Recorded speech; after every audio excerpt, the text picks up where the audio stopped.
गरीब धना भगत की धुन लगी, बीज दिया जिंदा ने। सूखा खेत हरा हुआ, काकर बोई जाने। अपने आत्मा परमात्मा से जो अनहोनी होती है और हुई है, अब भी हो रही है, ये उन्हीं को होती हैं जो सत भक्ति करते हैं, परम संत की शरण में रहते हैं और सच्ची लगन से साधना करते हैं। और पूर्ण परमात्मा कबीर देव ही सबकी, जैसी कोई भक्ति साधना कर रहा है उसकी लाज वही रखता है। गीता जी अध्याय नंबर 15 के श्लोक नंबर 16-17 में बताया है कि क्षर पुरुष और अक्षर पुरुष ये दो प्रकार के प्रभु हैं। ये नाशवान हैं दोनों के दोनों, और इनके अक्षेत्र में, इनके राज लोक में जितने भी प्राणी हैं वो भी नाशवान हैं। जीव आत्मा सबकी अमर है। फिर 17वें श्लोक में बताया है 15वें अध्याय के गीता जी में कि उत्तम पुरुष तु अन्य परमात्मा इति उदाहरते। यह लोक तरम आविश्य विभर्ति अवय ईश्वर है। वो श्रेष्ठ परमात्मा वास्तव में भगवान जो है वो तो इन दोनों से और है, सरपुरुष और अक्षर पुरुष से, और वही तीनों लोकों में प्रवेश करके सबका धारण पोषण करता है, यानी उसी से सब कुछ होता है, वही सब कुछ है। जैसे पौधे को, पेड़ को जड़ से, मूल से आहार प्राप्त होता है, उसमें जो भी फिर आगे विकास हो रहा है वो आहार से ही हो रहा है। भाई इतना ही समझना काफ़ी है बुद्धिमान के लिए। तो कबीर परमेश्वर से ही सबको पावर शक्ति, जैसी कोई साधना किसी प्रकार की कर रहा है, उस परमेश्वर से ही उसका वो शक्ति मिल रही है और वो उसी प्रकार की प्रोग्रेस उसकी हो रही है। तो धन्ना भक्त ये किसान था, जाट जाति में था, राजस्थान के अंदर। ये बहुत ही श्रद्धालु भक्त था, परमात्मा में इतनी आस्था थी, दया, बहुत दया थी, धार्मिकता उनके अंदर बहुत ज़्यादा थी। उसकी धर्मपत्नी बहुत ही नास्तिक टाइप थी, वो भगत जी को काफ़ी बाधा पैदा करती थी भक्ति मार्ग में।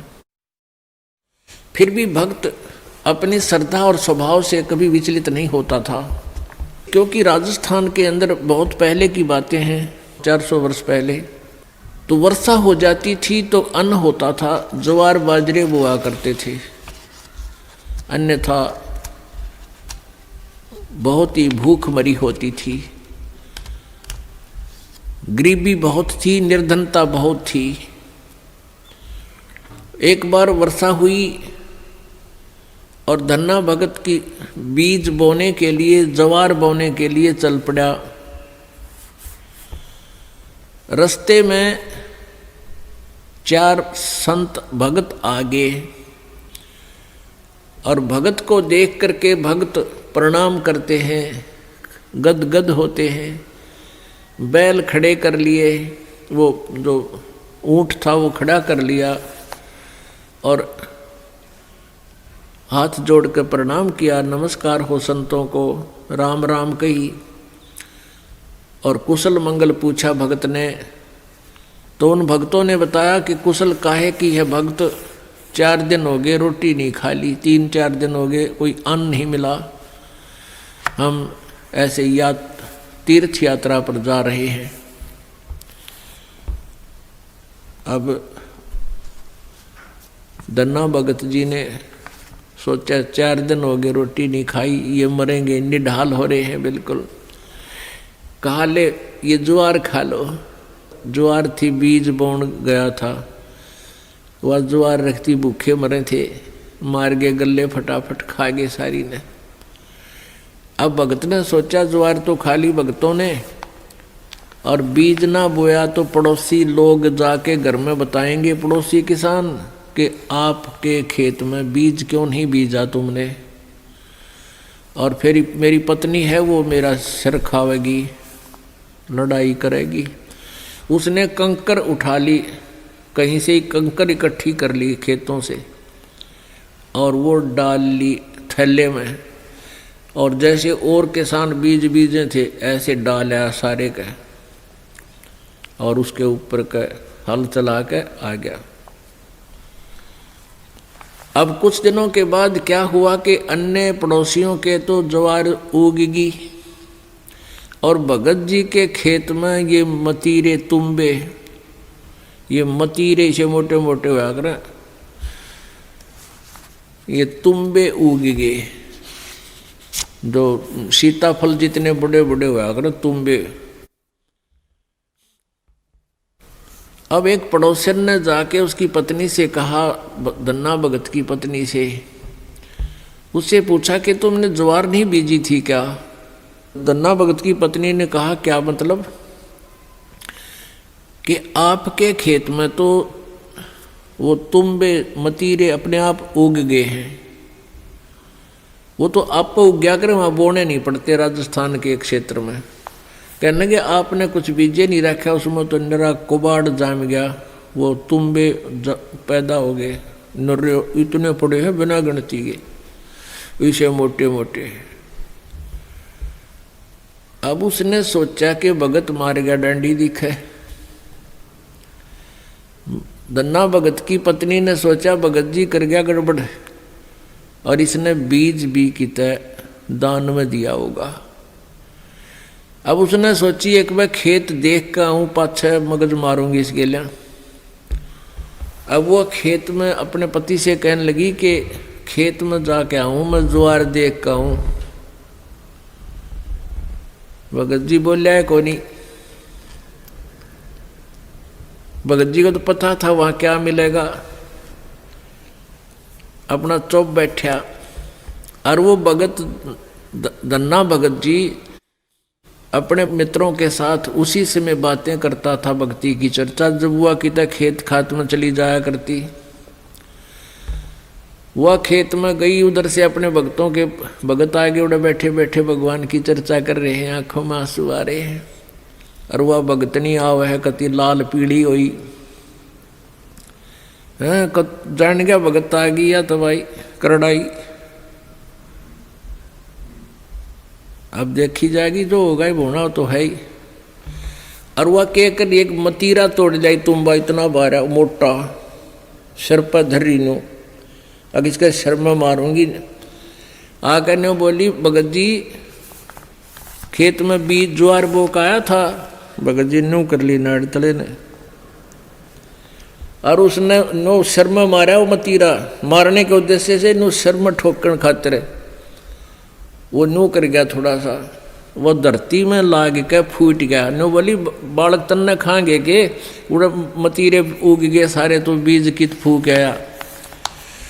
तो वो मतीरा जो था वो तुम्बा था, धरती में लाग के फूट गया।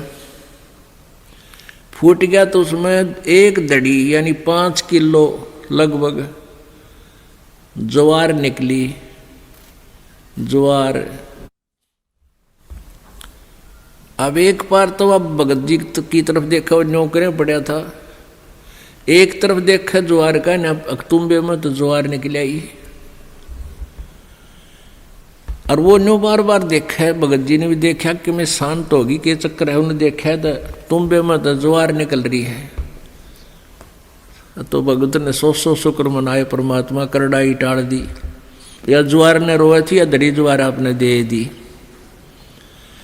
इतने में फिर अब उसके मन में न्यू आई कि कदे और भी तुम भी हम ज्वार पाओगी। फिर तो ले कर चद्दर और ले कर मोगरा डंडा बांध ली, वहाँ बिछा ली चद्दर और मतीरा धरा, डंडा मारा, उठा के फेंक दे, परल दे ही ज्वार निकला। ढेर लग गया उस ज्वार का। और औरा कहते हुआ इतनी खड़ी थी सुक्की, और वर्षा हुई नहीं, उनकी खत्म होगी गांव वालों की। और भगत के उस खेत में तुम्बे में तो ज्वार निकला, दुनिया देखना हुए। युवा भगतनी एक गठड़ी और ठा के चाल पड़े। जब वह 3-4 गठड़ ले आई, 3-4 अपना जितनी उस खेत में होनी थी, उगनी थी, यानी जिसमें निपज होनी थी उपज, उतनी ज्वार जब आ ली, भगत जी ने बोले वो और मत लाइए, अपनी आ चुकी है। और इसको बांट दे सारे गांव में, सबके बालक भूखे हैं। ने बोली क्यों, मैं सारी ले आऊँगी। वह ले आई ठाठा गए, फिर जो भी गिठड़ी ले आए वहाँ तक ताबा बोझ मरती, वहाँ खोल ला उसके वो बूमड़ा हो जाए, उसके फूल वो बन जाए छिलका, ज्वार ना रहे। वह एक दो गिठड़ी तो ले आई, फिर बैठ गई, अगियो अच्छा चाड़ा हुआ। तब धन्ना भक्त ने कहा भाई बाकी की ज्वार भगवान ने आप सबके लिए दी है और अपने हिसाब की ले जियो जिसने जितनी चाहिए और सबको बांट दे। तो परमात्मा कहते हैं ये मालिक ऐसे ही किया करता है तो हम सच्ची लगन लगावें। परसों एक बहन आई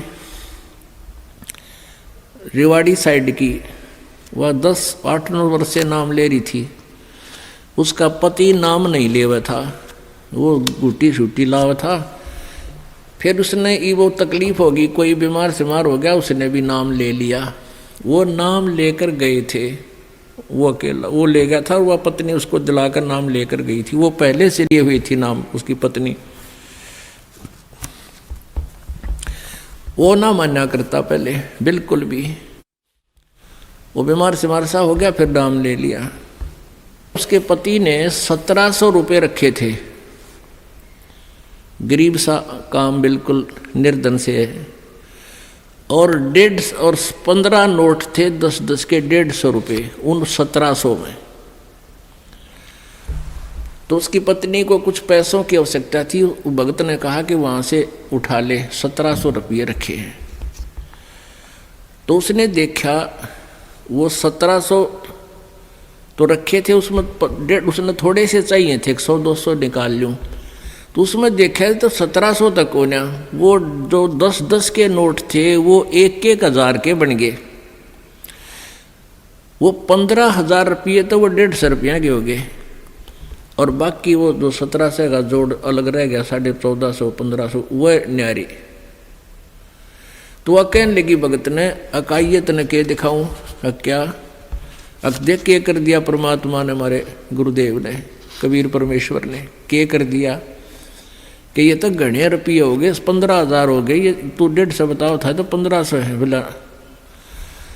वो कहने लगा मारे 15,000 तो मैंने देखे को नहीं है, कई साल हो गए, 15,000 कितना है गया, देख ले के हो गया यूँ।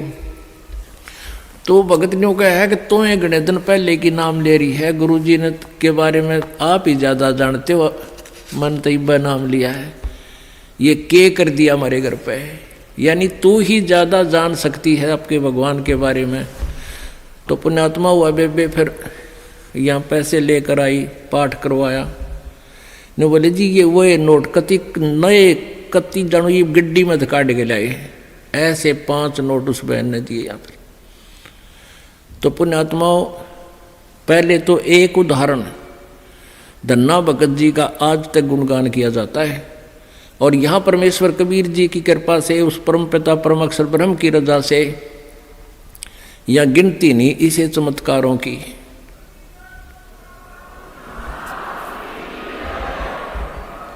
सत साहिब। तो पुण्यात्माओं ये वो परम शक्ति है और आपकी वो परम भक्ति है जिससे ये इसे काम तक आप होया करें।